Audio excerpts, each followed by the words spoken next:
और उस शहद को जो बच्चा माइंड से कमजोर होता है, बुद्धि से कमजोर होता है, जो पढ़ने में कमजोर होता है, जिसका विवेक काम नहीं करता, कोई कंपटीशन एग्जाम उसका निकल नहीं रहा होता है, तो 1 महीने उस बच्चे को वो शहद चटाया जाता है तो बच्चा विद्वान हो जाता है। माता पिता को कहना नहीं पड़ता कि पढ़ने बैठ पढ़ने बैठ पढ़ने बैठ, बच्चा खुद पढ़ता है। माता पिता नहीं कहते फिर कि पढ़ने बैठो, वो खुद पढ़ेगा। एक छोटा सा प्रैक्टिकल है, आप करके देखेंगे तो बाबा कुबेर भंडारी वैसे ही भंडार भर देगा।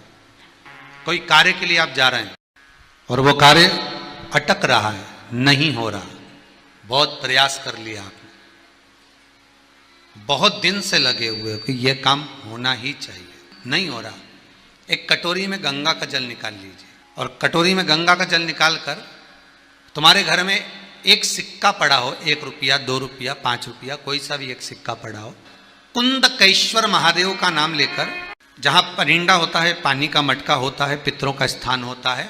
हंडा भरते हो, मटका भरते हो, उसके पास में उस कटोरी को रखकर 1 का सिक्का, 2 का सिक्का, 5 का सिक्का, 10 का सिक्का, जो तुम्हारे पास सिक्का पड़ा हो, वो सिक्के को हथेली में लेकर कुंदकेश्वर महादेव का नाम लेकर उस कटोरी में डाल दीजिए और उस जल को नैनों से लगाकर आप काम के लिए निकल जाइए, वो काम आपका सफल होकर ही रहेगा। रात्रि को 12 बजे से लेकर सुबह 4 बजे तक शंकर भगवान पर तुलसी चढ़ती है, वर्ष में 1 बार, और भगवान लड्डू गोपाल पर, शालिग्राम भगवान पर बेलपत्र चढ़ती है। उस बेलपत्र और तुलसी को सुबह 4 बजे से पहले शहद की शीशी में रखा जाता है और उस शहद को जो बच्चा माइंड से कमजोर होता है, बुद्धि से कमजोर होता है, जो पढ़ने में कमजोर होता है, जिसका विवेक काम नहीं करता, कोई कंपटीशन एग्जाम उसका निकल नहीं रहा होता है, 1 महीने उस बच्चे को वो शहद चटाया जाता है तो बच्चा विद्वान हो जाता है। माता पिता को कहना नहीं पड़ता कि पढ़ने बैठ पढ़ने बैठ पढ़ने बैठ, बच्चा खुद पढ़ता है। माता पिता नहीं कहते फिर कि पढ़ने बैठो, वो खुद पढ़ेगा। एक बात अपनी जिंदगी में उतार कर रखिएगा, कभी अगर जिंदगी में कहीं अटकलियों में पड़ रहे हो, कहीं तुम्हें ऐसा लग रहा है कि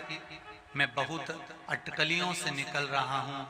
एक समस्या पूर्ण होती है, दूसरी समस्या पड़ जाती है, दूसरी समस्या पूर्ण होती है, तीसरी समस्या पड़ जाती है, तीसरी समस्या पूर्ण होती है, चौथी पड़ जाती है, तो एक काम जरूर करना कि बेलपत्री के वृक्ष के नीचे,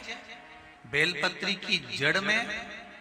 लाल चंदन का पानी 1 लोटा प्रत्येक सोमवार को चढ़ाना प्रारंभ कर दीजिए, अपने आप अटकलें सुलझना।